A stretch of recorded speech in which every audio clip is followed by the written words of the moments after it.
আমার মগরা এবং মগরার ঐতিহ্যবাহী সরস্বতী পুজো।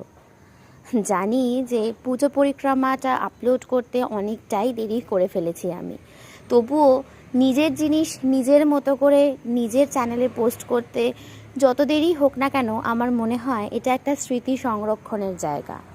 তো বেটার লেট দ্যান নেভার, এই কোডটাকে পাথেয় করেই আজকে সরস্বতী পুজোর পরিক্রমা কিছুটা তোমাদের সবার সাথে শেয়ার করছি। প্রথমেই শুরু করছি আমার বাড়ির কাছের, মানে আমার নতুন বাড়ি এসআরকের বাড়ির সামনের পুজোর প্যান্ডেল থেকে। বছরের ভাবনা চিন্তা ছিল ছোট ক্ষতি নেই, আকাশ তো বড়। অসাধারণ সুন্দর একটি শিল্পীর কারুকার্য দিয়ে তৈরি করা হয়েছিল অসাধারণ মণ্ডপ সজ্জা। প্রতিমা তোমরা দেখতে পাচ্ছ, এই সরস্বতী প্রতিমাটা পুরোটাই রূপায়ণ এবং চিন্তা ভাবনা সমস্তটাই ছিল আমার ভালো দাদা, মানে রুন্ডুদা, যাকে তোমরা সবাই চেনো।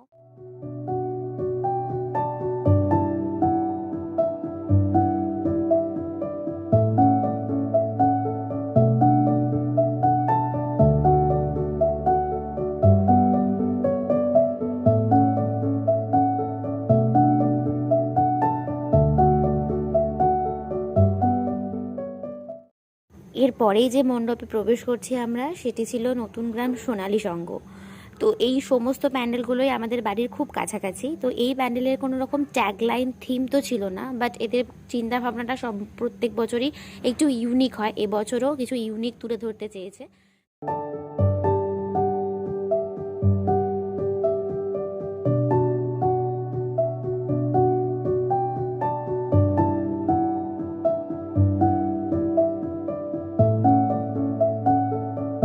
এই মণ্ডপে প্রতিমার সজ্জা ছিল সম্পূর্ণভাবে ভিন্ন কিছু জিনিস দিয়ে তৈরি।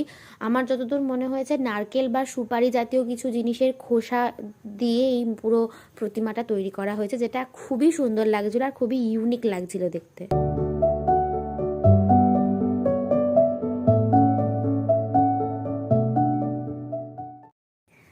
শুধু মণ্ডপ সজ্জা নয়, মগরার ঐতিহ্যবাহী সরস্বতী পুজো এখন আলোকসজ্জাতেও যথেষ্ট একটা সম্মানের জায়গা দখল করে নিয়েছে। তার প্রমাণ রয়েছে প্রত্যেকটা মণ্ডপ সজ্জা এবং প্রত্যেকটি মণ্ডপ সজ্জার বাইরের আলোকসজ্জায়।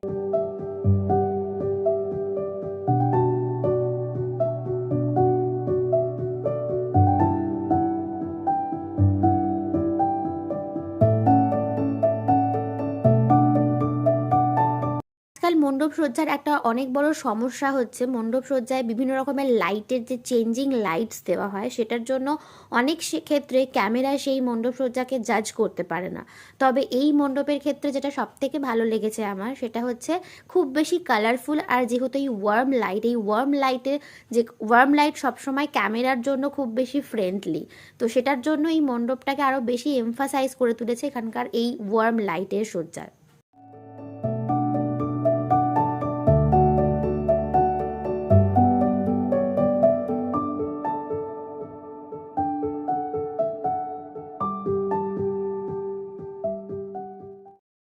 আমাদের পরবর্তী গন্তব্য ছিল আমার পাড়া, মানে অগ্রগামী সংঘের পুজো দেখার জন্য। তো আমার পাড়া আমি 4 দিনই দেখেছি, কিন্তু আমার পাড়া এবছরের জন্য আমার চোখে সব থেকে সেরা ছিল।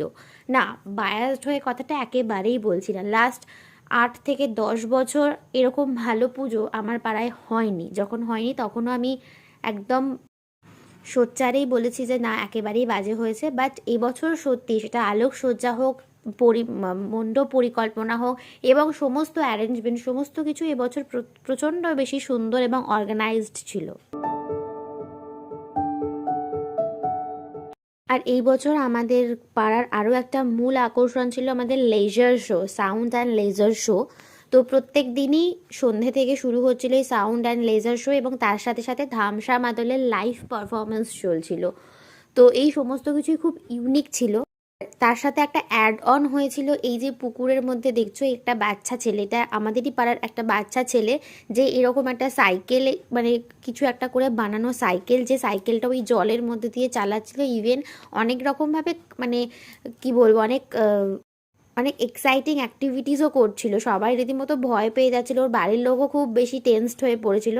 বাট অসাধারণ হিরোইজমের সাথে ও ব্যাপারটা এত সুন্দরভাবে ম্যানেজ করেছে, সবাই লিটারালি ওখানে পুরো লোক জড়ো হয়ে গিয়েছিল। ভীষণ সুন্দর একটা ভীষণ ভীষণ ইন্টারেস্টিং একটা বিষয় এবছর সরস্বতী পুজোর এই লেজার অ্যান্ড সাউন্ড শো।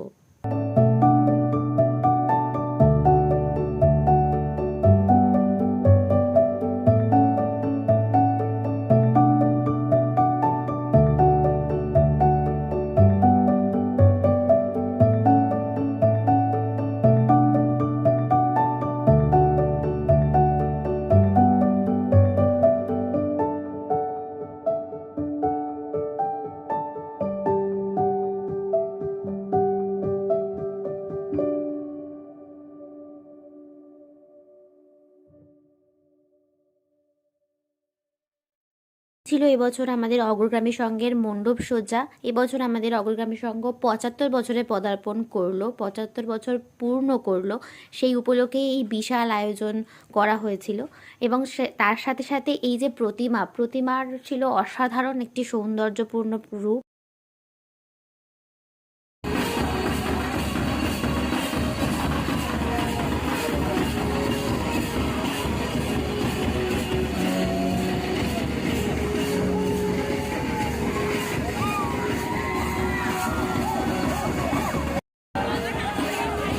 ওই যে বলছিলাম যে একটা অ্যাড অন ছিল মাদুরের লাইভ পারফরমেন্স, তো সেই মাদুরের তারে তারে সবাই খুব বাচ্চা হয়ে গিয়েছিল, সবাই মানে 8 থেকে 80 সবাই মিলে এরকম গোল গোল হয়ে নাচছিল। প্রত্যেকদিন রাত্রিবেলায় এটা হচ্ছিলো, সবাই ঠাকুর দেখে ফেরার পথে এই সবগুলো হচ্ছিলো। তো আমরাও যেহেতু গিয়েছিলাম, গিয়ে দেখছি বাবাও এই পুরো সার্কেলের মধ্যে রয়েছে। তো ভেবে যেহেতু আমাকে এই সার্কেলে সবাইকেই হাত থেকে টেনে নিয়েছিল, তো সবাই মিলে আমরা ভীষণ মজা করে ওই মুহূর্তটা কাটিয়েছি। তো এবছর পুজোর সব থেকে ইন্টারেস্টিং পার্ট ছিল এটাই।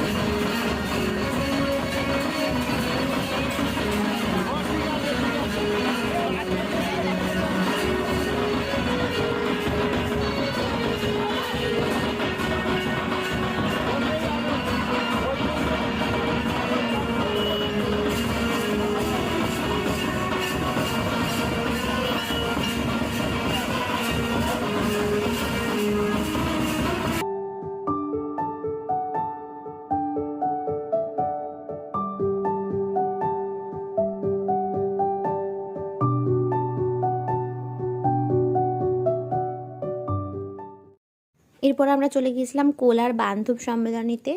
এবারে ওদের নিবেদন ছিল পরাগ অভিসার, মৌচাকের কিছু একটা রিলেশন।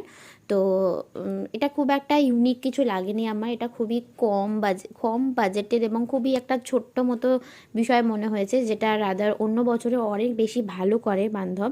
এবছর সামহাও কোনো একটা কারণে খুব একটা বেশ জাঁকজমকপূর্ণ হয়ে উঠতে পারেনি।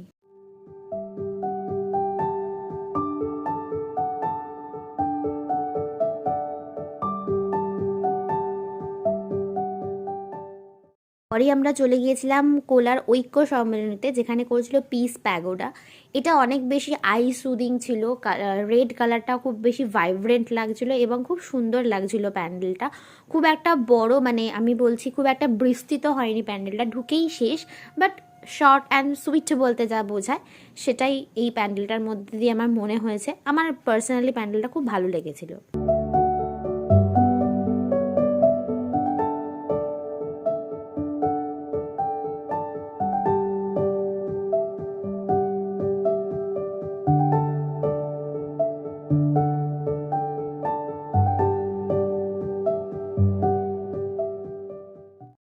কোলা কমপ্লিট করে আমরা চলে গিয়েছিলাম জয়পুরের দিকে। জয়পুরের প্রথমেই গিয়েছিলাম বন্ধুমহলে। বন্ধুমহলে অনেকটা রাম মন্দিরের আদলে কিছু একটা তৈরি করেছিল, বাট প্রপার রাম মন্দির আমার এটা দেখে মনে হয়নি, যদিও সবাই বলছিল রাম মন্দির, বাট প্রপারলি সেই একদম মানে সেম টু সেম যেটা সন্তোষ মিত্র স্কোয়ারে হয়েছিল সেটা একেবারেই নয়।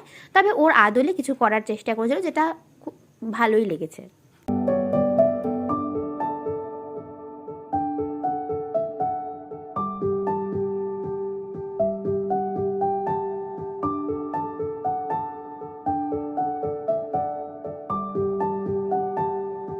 এগুলো ছাড়াও আরও প্রায় ছোট বড় মিলিয়ে কম বেশি 15 থেকে 18টা মতো প্যান্ডেল রয়েছিল, যেগুলো আমার কভার করা সম্ভব হয়ে ওঠেনি।